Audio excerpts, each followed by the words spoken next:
Welcome to Light Being Found. My love Jason was in the U.S. Army. 20 days after I found him, I started documenting my journey through video and audio recordings. Join me as I share my journey as a suicide loss survivor, from struggling to find the light to light being found. Hello, loves. Welcome back. This is season 1, episode 5, Finding the Light, Light Being Found, Suicide Loss Survivor podcast, documented journey. Thank you for joining me today. So in today's episode, I landed on my next video. When I share videos in the episodes, I'm going to edit them minimally. Sometimes there'll be background noise, apologies. In this video, you can hear Jai's little feet pouncing around everywhere, and it just brings me a lot of joy. In the last video, episode 4, you could hear Dojah, my cat, meowing in the background. So I am getting love-ins when I'm unfolding and opening up my journey, because Dojah passed away in 2017. She was 18, had a very amazing life. And then Miss Jai, she was almost 15. And as you know already, she just left about 10 weeks ago now. So it's very comforting to get to hear them in the background as well. But plus, there's a lot of emotion happening too. So I also don't want to edit out silences where you can actually see me processing. So if you want to check out the video version of the podcast, head over to @lightbeingfound on YouTube. It's also under the podcast on YouTube and also Spotify as well. All right. In today's episode, I start out with talking about just having a sad spasm. And I almost cracked up a little bit when I started playing it, because I'm like, wow, I had termed this early in my journey. And I didn't actually, the reason why I was thinking about it like that, because I didn't actually share what was going on in my life with a lot of people other than my close, immediate loves of my life until 6 months after Jason had left. So like I shared, I had made my first post. It was like a blanket post to everybody, all of my friends, everyone on social media, everywhere. I sent them an invite and it was about my post. And my post also really was centered around my grieving at that time, which had to do with this being a loss of my partner who was in the military, and this was a military suicide. So it was really centered around sharing about milicide, which is military suicide, and also discussing the 1 in 22, which that number, that is incorrect. Far more are affected by that number, not just from the veteran side of things, but from their loved ones. There's also a journey that many suicide loss survivors are trekking to, where they're not wanting to be here themselves as well. And unfortunately, some of them do leave Mother Earth. So that 1 in 22 is not accurate in my taking of the number. But anyways, my post, it's milicide. And then I also, in one of my recordings that I shared on my post, because I made a website, it was milicide.com, which I don't have anymore because I've really grown in my evolution of understanding that it's unresolved trauma that causes one to want to leave, and that there's a lot of trauma that happens in many different professional fields when they're out in the field. And it's commonly known statistically, and so soldiers, soul dyers, our military is known that that's the top way that they leave life is they take their own life. The branch of the army, 2 times greater than any other branch, but then also our first responders. So that is our firemen and women, our paramedics, our police officers. And so it's these fields where there's just so much trauma that you're also seeing out in the field, and that you have to tend to it and work through it and do inner work on being able to process those things and then to let them flow out, and tend to yourself with love and with healing. And if you're going through those motions and you still have unhealed and unresolved trauma within yourself that you've buried from your own life experiencing, for me, I feel like there's just a compounding effect. So I definitely look at suicide a little bit different from how I initially was feeling when I made the post, because I was just so emotional. And I do feel still, though, that a lot of the emotions that he was going through are attributed to his time as a soul dyer in the military. And military suicide was part of his journey for me, and some of the things that he was emotionally working through that he couldn't get back to a place of common ground within himself, of being in a acceptable state of energy, moving forward, and what to do with his life and finding meaning and purpose, and a bunch of other stuff that I'm sure I will touch on down the road in other podcasts. But I wanted to pull up real quick a couple of these words that I termed. All right, so the first word is milicide, and that's military suicide. It's the act of taking one's own life voluntarily and intentionally in reference to soul dyers or the armed forces, such as the Army, Navy, Marines, and Air Force. And then the other word that I had defined on page 1 of the website was lovespasms, a sudden and often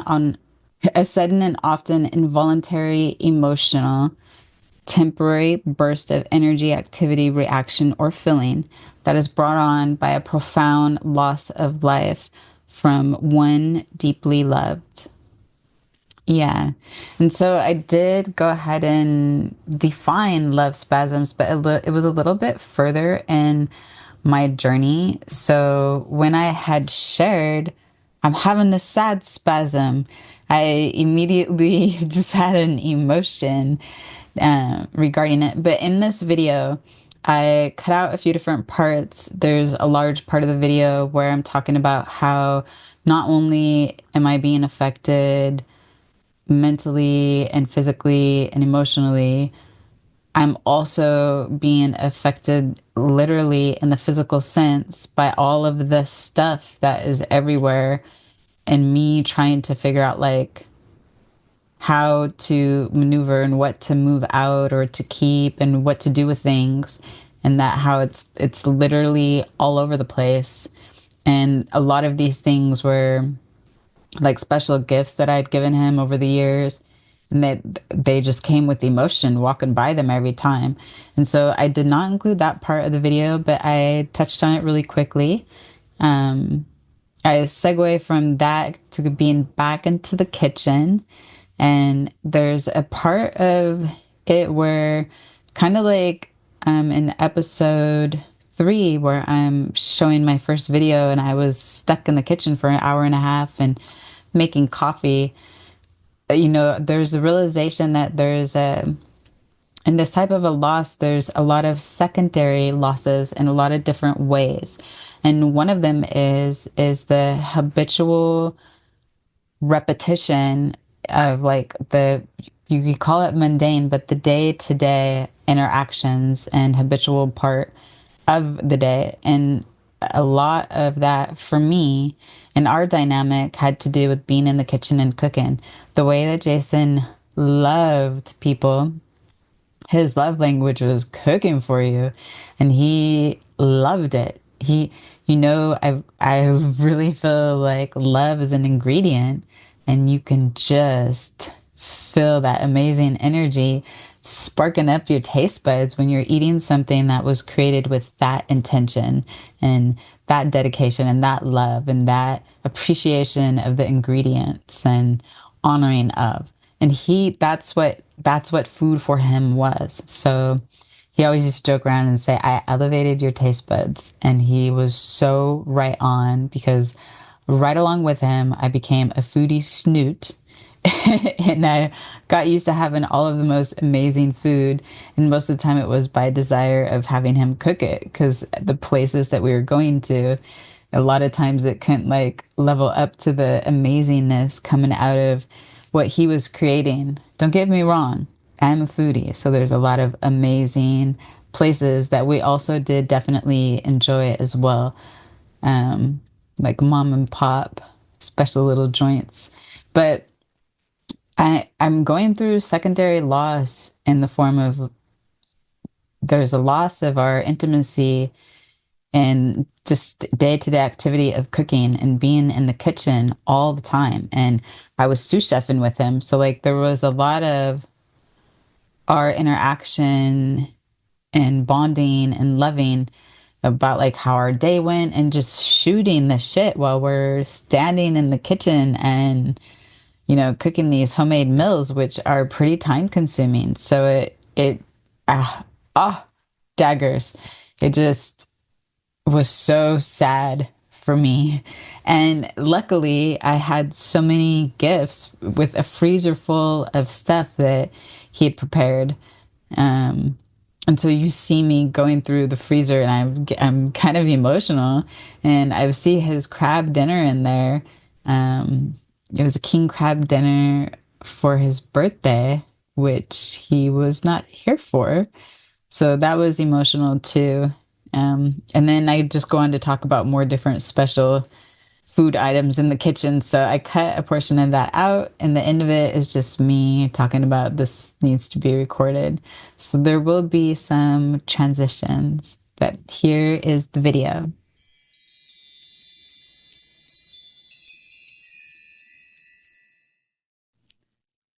So I was just upstairs and I ended up having a sad spasm, and I wanted to come down here and get my phone. And here, can we see me? Let's see, can you see me? Yep, that's me. It's weird to think like, one day I will smile and I will not feel all of this puffiness from all of this crying.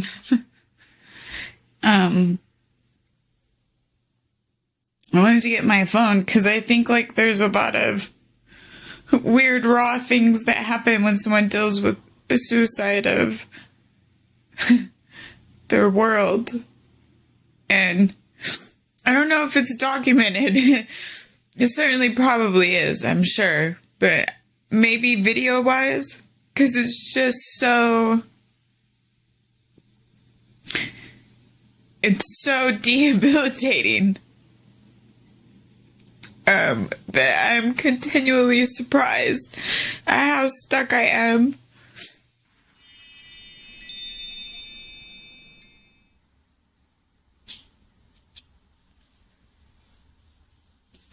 I still right now have pulled pork that he made in my freezer. It's gonna be like a wonderful gift. It's gonna be a wonderful gift when I'm a lot more healthy. But it has lime and garlic and onion, and it's so delicious. Right here, we have all these cheese rinds. We're making like a bolognese sauce, which we do in the winter. And then this is his 15 bean stew. He usually makes it like once or twice a year.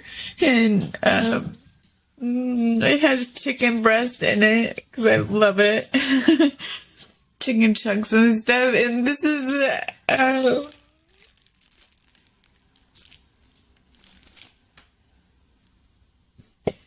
that's a macaroni and cheese that he made me.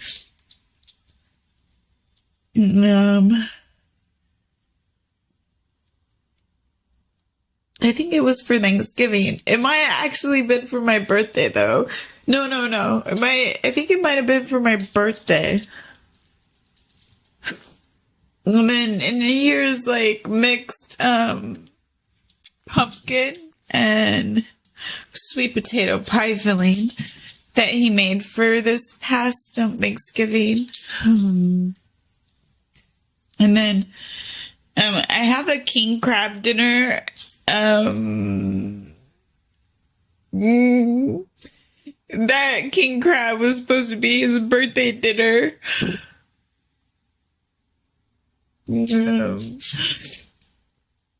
It was the other half of the king crab from the Valentine's Day dinner I made him. And then the chicken was on sale, so he packaged up a lot of different, I just want to say this. I mean, on a regular basis, I just go, like, did this really happen? Have I lost it? Like, is this really happening? And the answer is yes. The answer is yes. And it's pretty crazy. I think that's about everything for right now. I just need to make sure I carry my phone on me because there's a ton of raw moments where I'm saying like defining things that are pivoting me into the next layer of this healing and understanding. And I want it to be recorded. All right. I will be back soon.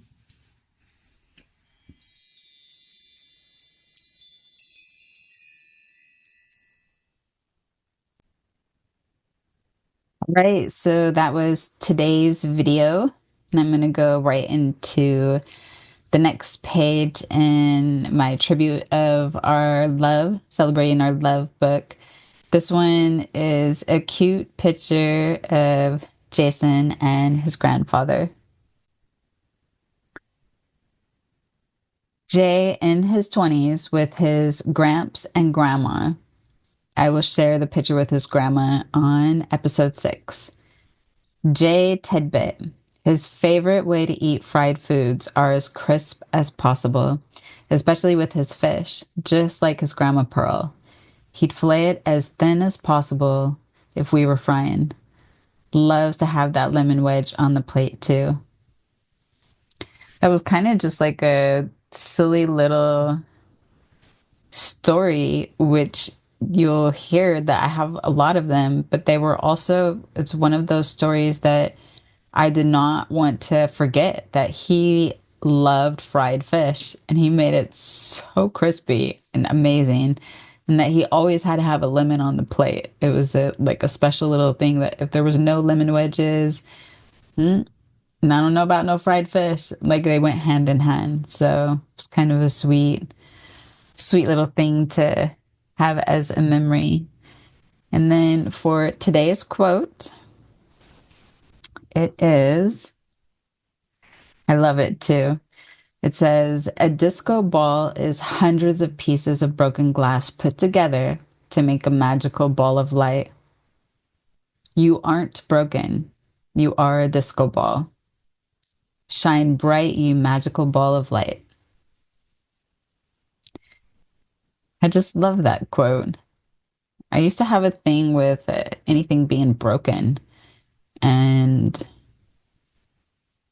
I definitely felt like I shattered. And so the way I look at broken now is completely different. And I really embrace that I was broken as part of my journey and not something that I need to fix or wanted to get back to a place where I wasn't broken. Not that I am coming from a place where I'm like, oh, I'm broken, but I'm coming from a place of like, wow, I'm beautifully broken. And that is a part of my story. And all of these amazing pieces that I've put together are part of this amazingly beautiful tapestry of my life. And they're all intricate and deep and have all of these stories and richness to them coming from that perspective. So I like the last part where it's like, shine bright, you magical ball of light. So I hope that you can take that with you for the end of today's podcast and know that even though being on this journey comes with a lot of heaviness, a lot of darkness, a lot of confusion on just the sheer navigation of it all, that there is such magical beauty and brightness within you still, even if it doesn't feel like it. Yeah. So, if anything that I've shared on today's podcast or my story or quote that I have shared have brought anything up and in and out of you that you would like to share with me, please share down below in the comments. And also to get notified for next episodes coming up, please click on the subscribe. Wherever you are at in your journey, I'm sending you mad love and light and so much healing as you navigate your journey. And then, of course, these big, amazing JAM hugs. May you feel loved. May you feel the moments of peace that you're surrounded by. May you be gentle with yourself. Until next time, please take good care.